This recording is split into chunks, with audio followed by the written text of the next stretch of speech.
Hello বন্ধুরা, স্বাগতম গ্রাফিকলা by শিউলি চ্যানেলে। আজকে তোমাদের জন্য নিয়ে এসেছি গ্রাফিক ডিজাইনের গুরুত্বপূর্ণ এবং বেসিক ক্লাস। আগের ভিডিওতে তোমরা দেখেছো ক্যানভার ড্যাশবোর্ড সম্পর্কে জেনেছো। এরপর আজকে আমি তোমাদের দেখাবো 4টে বেসিক প্রিন্সিপালের কাজ কি। যদি তুমি বিগিনার হয়ে থাকো তাহলে তুমি ক্যানভা দিয়ে এই 4টে প্রিন্সিপাল যদি মাথায় রেখে কাজ করো, বা তুমি যদি ফ্রিল্যান্সিং করতে চাও তাহলে তুমি এই 4টে রুল মাথায় রেখে কাজ করলে ডিজাইন প্রফেশনাল লেভেল হবে। সেই কারণে আমরা প্রথমে চলে এসেছি আমাদের বেসিক প্রিন্সিপালের ক্লাসে। প্রথমে আমরা 4টে জিনিস নিয়ে দেখব। অ্যালাইনমেন্ট,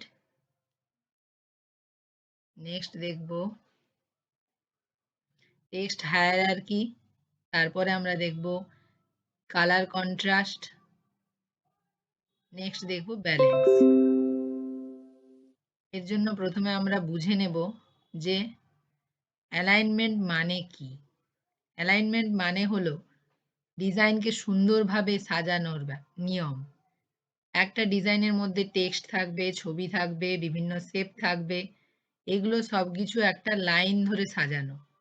এটা ডিজাইনকে পরিষ্কার করে এবং প্রফেশনাল করে।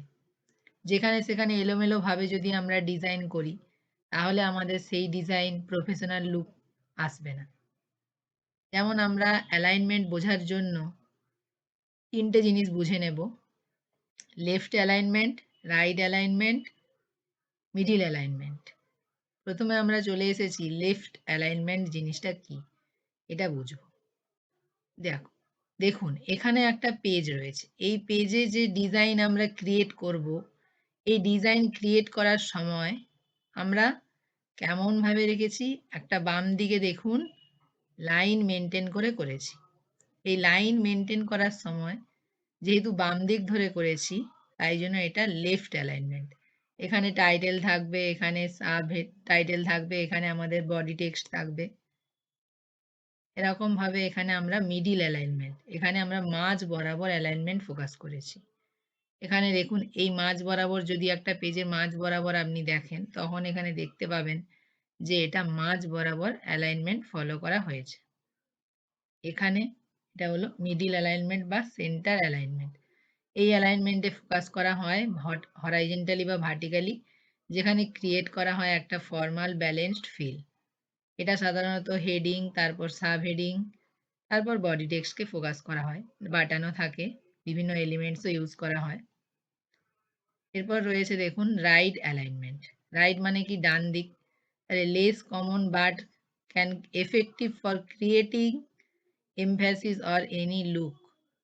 রাইট অ্যালাইনমেন্ট ফোকাস করে মিনিমালিস্টিক ডিজাইনে। যখন আপনি একটা ডিজাইনের দিকে তাকাচ্ছেন তখন, বা এই টেক্সট বা ইমেজ আমরা রাইট মানে ডান দিক ধরে লাইন যদি করি তাহলে দেখুন ডান দিক বরাবর সব সমান।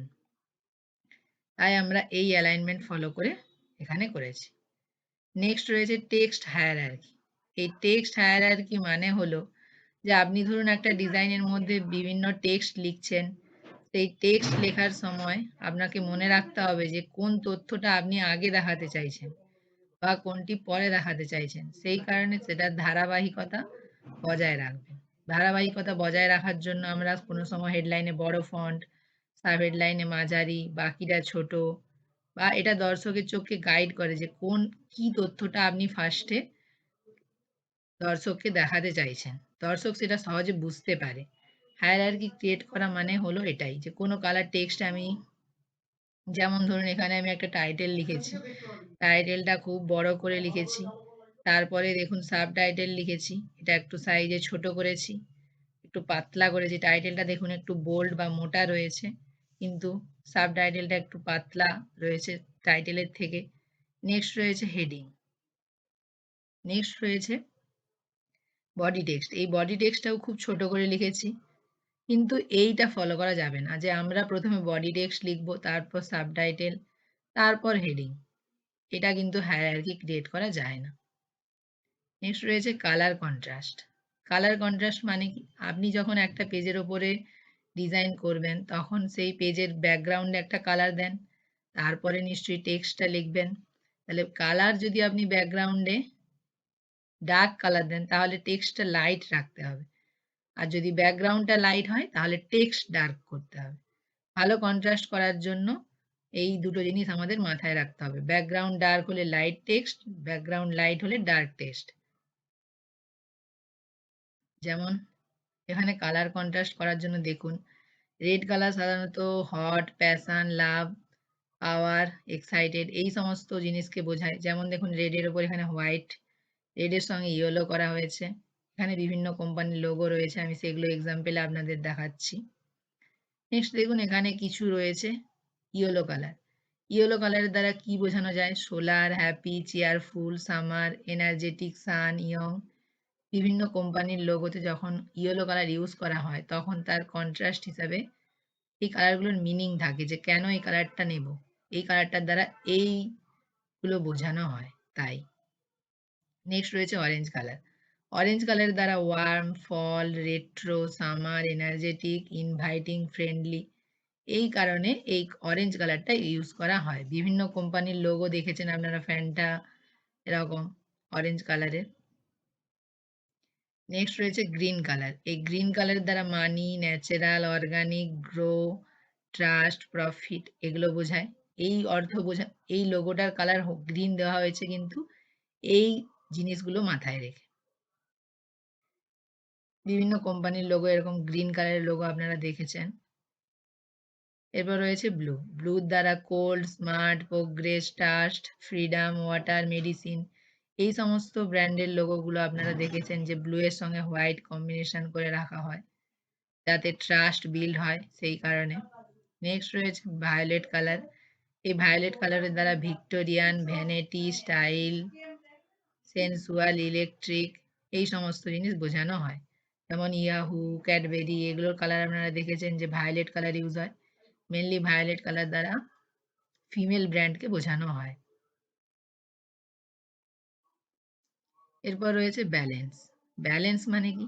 একটা পেজের যদি আমরা এইভাবে মাঝ বরাবর ভাগ করি তাহলে পেজের 4টা পার্ট হয়। এটা ফার্স্ট পার্ট, এটা second part, third part, fourth part. তাহলে একটা ডিজাইন করার সময় আপনাকে 4টে কর্নারেই সেম ভাবে ব্যালেন্স করার চেষ্টা করতে হবে। যদি আমরা লেফট অ্যালাইনমেন্ট ফলো করে টেক্সট লিখি তাহলে আমাকে রাইটে ফটো দিতে হবে, লোগো ইউজ করতে পারি, এছাড়া বাটনও ইউজ করতে পারি টেক্সটের নিচে। ব্যালেন্স মানে হলো ওজন বা ওয়েট সমান রাখা। টেক্সট, ফটো, শেপ সবকিছু যেন একদিকে না হয়ে যায়। আপনি একদিকেই টেক্সট লিখেছেন, একদিকেই ফটো দিয়েছেন, আর একদিকে অনেকটা হোয়াইট স্পেস রয়ে গেছে, তাহলে কিন্তু ডিজাইন প্রমিনেন্ট হয় না বা আমাদের চোখ সেটা আরামদায়ক ফিল করে না। সেই কারণে আমাদেরকে যখন ডিজাইন আমরা করব তখন আমাদেরকে এই জিনিসগুলো মাথায় রেখে করতে হবে। নেক্সট ক্লাসে আমরা দেখে নেব একটা বিউটি রিলেটেড পোস্টার ডিজাইন। এই 4টে প্রিন্সিপাল যদি আপনাদের কাজে লেগে থাকে তাহলে আপনারা চ্যানেলটিকে সাবস্ক্রাইব করে নিতে পারেন। চ্যানেলে যখনই কোনো নতুন ভিডিও আসবে তখনই আপনারা জানতে পারবেন। আজকে আমরা গ্রাফিক ডিজাইনের এই 4টে প্রিন্সিপাল শিখলাম। নেক্সট ক্লাসে আমরা ওই ডিজাইনটা রেডি করব। আমি স্টেপ বাই স্টেপ আপনাদের করে দেখাবো যে কিভাবে এই রুলগুলো কাজে লাগিয়ে পোস্টার ডিজাইন করা হয়।